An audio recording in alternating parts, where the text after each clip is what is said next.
immediacy of actions and activities in today's great power competition,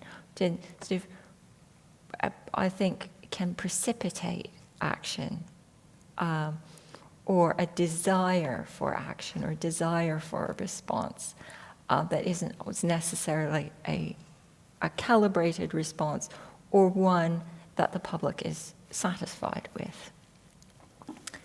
So moving on from theory to practice, great power competition and the war in Ukraine.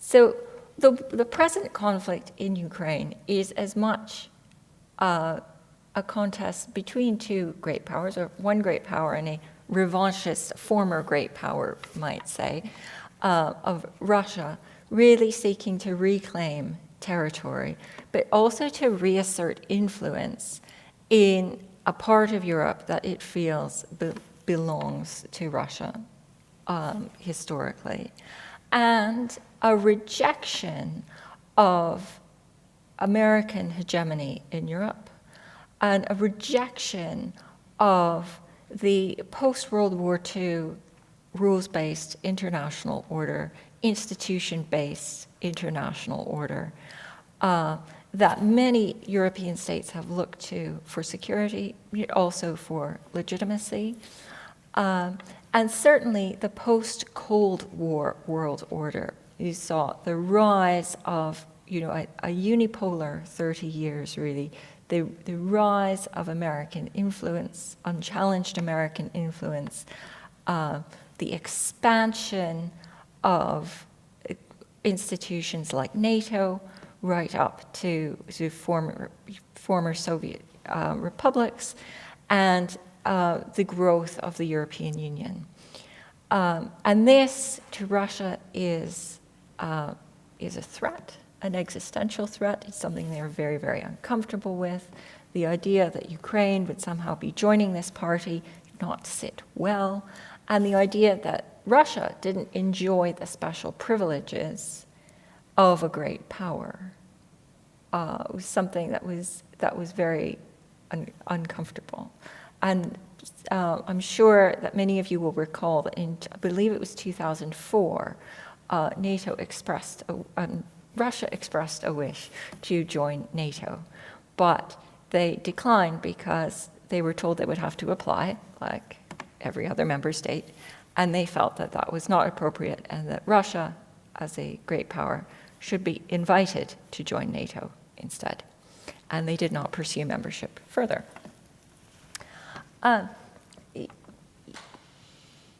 So what we see the conflict in Ukraine, and I think unlike some other the previous conflicts on the fringes of Russia and the former Soviet Union, is that this one has much more heightened global implications. Certainly the relationship between, say, China and Taiwan, China and the United States, China and Russia. Just saying that China has pretty much condoned Russia's action in Ukraine and has continued to trade with Russia. They have, you see, they purchase oil from Russia at a very favorable price, and they continue to operate a payments mechanism for Russia while Russia is excluded from, say, SWIFT, Visa, and other financial platforms. This is so significant because China has continued its relationship with European trade partners, with North America, South America, and the rest of the world at the same time. We also see the relationship between, say, countries in the Middle East that have chosen not to side with either Russia or the United States openly, but try to find a balancing, to balance between the two and achieve what they believe is in their regional or national best interest, in not overtly picking one side or the other, but maximizing their benefit from it. And we also see a significant impact on countries of the global south. And I believe we'll get into that more in the final panel of the day. But certainly these countries are affected significantly by the dramatic rise in the cost of grain and the cost of sunflower oil as a result of the conflict. But we also see that these countries have not necessarily come out in favor of Ukraine or in favor of, say, usually the United States and Europe and what we might call the West, the collective West. And instead, there has been some backlash towards certain policy decisions. And again, there's either disinterest, where countries don't feel that it relates to them immediately, that it's a European problem, and also, again, similar to countries in the Middle East, trying to find a way forward where they're balancing the interests of both parties in the conflict. And then in some other countries, we look at, say, the Central African Republic, where the Wagner Group continues to have a very significant presence. There's many countries in Africa that have historic relationships with what was then the Soviet Union, and they continue to have relationships with Russia. So the conflict in Ukraine is not a neat division of one great power versus the other great power, and two camps neatly aligned. This, of course, leads to the question, well, who really has the most to gain from this conflict? Which great power stands to be the winner? Well, we have, I think we can probably agree amongst us that the winner will probably not be Russia in terms of its international status. International status, economic power, and military power will be significantly degraded by the conflict in Ukraine. For the United States, it has proven the strength of the Western alliance that many felt was in decline, and certainly felt was in danger during the years of the Trump administration. And we've seen sort of a return of what we might call internationalist America as a significant actor on the world stage. And being able to gather countries in agreement in support of Ukraine, in support of a sanctions regime. So would it be the United States, or perhaps is it China who has the most to gain from this conflict? So great power competition in terms of the United States and China. And this really, as I was saying earlier, there is that notion of the rise of China and the United States' relative decline. And I think the word relative is important here because it is still the world's largest economy. It still is the world's most powerful military, and it does still, certainly as we've seen in the past year and a half, is that it still commands significant authority on the world stage. It's still able to assist very significantly when in Ukraine, and it's still able to have a very significant united alliance of Western countries. So its decline is relative. But the rise of China as a major economic player and increasingly as a major political player, and China seeking to extend its influence throughout international organizations, through diplomatic relationships with countries, and as an alternative source of development investment with things like the Belt and Road Initiative, which has come under criticism as well. It has not been smooth sailing for the Belt and Road Initiative, but it did present China as as an alternative partner for development for countries in Southeast Asia and in Africa, and a different model, and China promoting itself as not a former colonial power, but as a different entity altogether, and building relationships based on that. So what we have seen, though, is that China has become increasingly assertive. And when I say China, I think it's important to note that it is Xi Jinping and the Chinese Communist Party that have become increasingly assertive. And if we look within China, there is certainly growing authority and prominence of the CCP. So things being renamed, or the role of the Chinese Communist Party being re-emphasized, which is quite significant. And that some of this assertive, bordering on aggressive rhetoric has come from the chairman of the CCP, from Xi Jinping himself. And we see him as a leader, and which leads into my next point, really centralizing his authority, and even doing things like changing the normal succession pattern in the CCP. So he has extended his terms, and the normal sort of skip a generation pattern of developing the next leader has been abandoned. So really, a great power is really only as great as what is happening on the inside. And leadership, for both China and the United States, leadership will be a very significant part of the direction of the contest between the two of them. When we say Xi Jinping becoming increasingly authoritarian and his rhetoric becoming increasingly assertive, that takes China in a certain policy direction.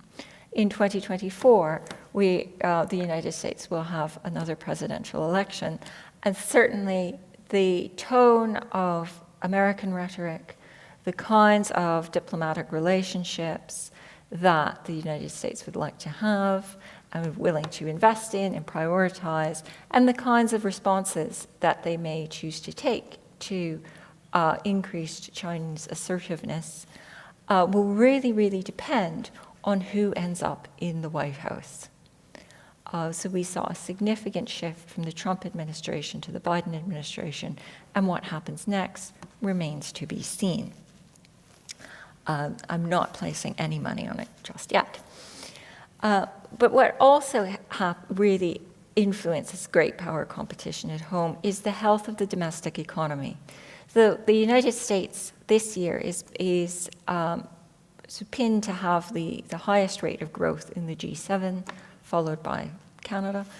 And Chinese domestic growth, economic growth, has slowed, and is certainly slowed from the years of exponential growth.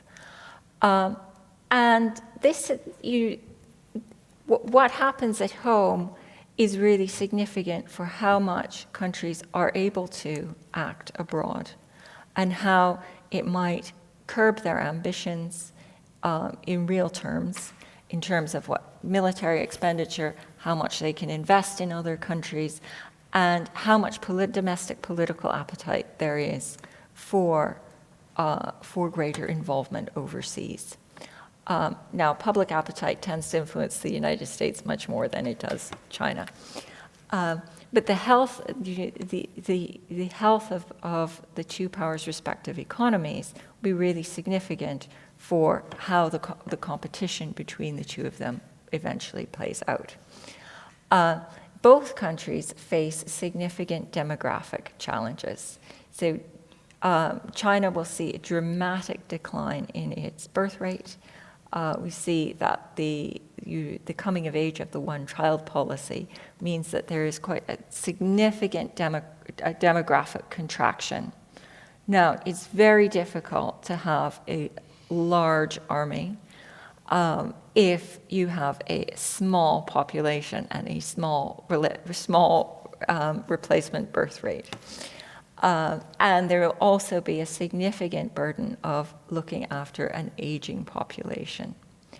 Now, the United States also faces changes in its demographic as well, with the advent of the United States becoming what is called a minority-majority country.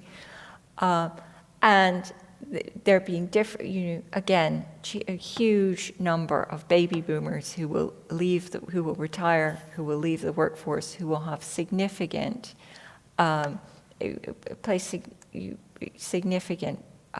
burdens on the tax base. So that those are two really, really significant and actually quite unprecedented demographic shifts for two great powers to contend with. Now, inevitably, this leads to, well, what's going to happen between China and the United States? Is this competition, is this contest going to escalate into a conflict? And we certainly see that around the island of Taiwan and speculation over the future of Taiwan. Now, I wish I could whip into my handbag, pull out a crystal ball, polish it, and we would all stare into the future together.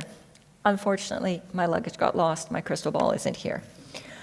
And it is very difficult to predict the course of competition into conflict. There will be many, many mitigating factors, one of which is that neither side would benefit from conflict.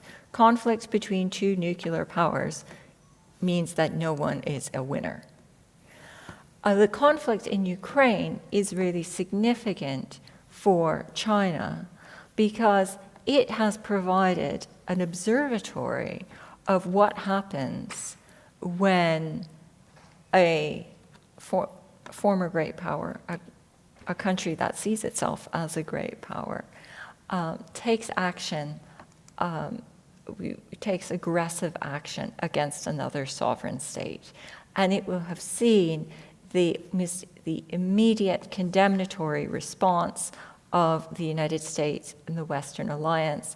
And it may well have been surprised at the continued strength of that Western alliance and the agreement on things like a sanctions regime and military assistance. So China will have learned some very significant lessons.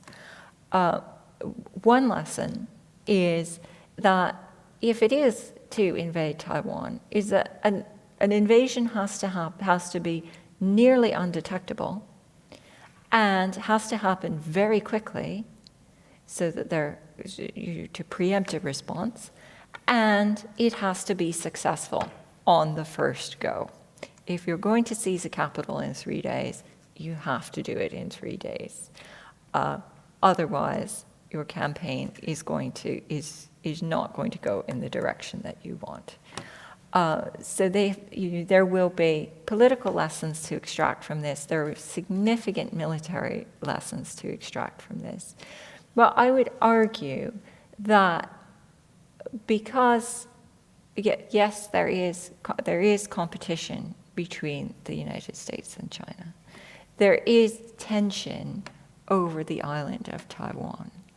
But I think we have to be cautious in using overly inflammatory rhetoric and in stirring up an inevitable narrative of conflict between the two, rather than allowing for diplomatic ways out.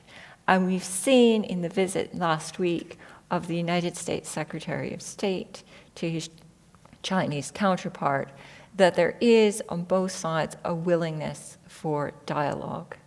And I would challenge middle powers to try to encourage that dialogue and to try to provide the diplomatic off-ramp in the event of escalation or tension. And that is perhaps the role that middle powers can play in this great power competition. And now I'm open to all your questions. Thank you very much.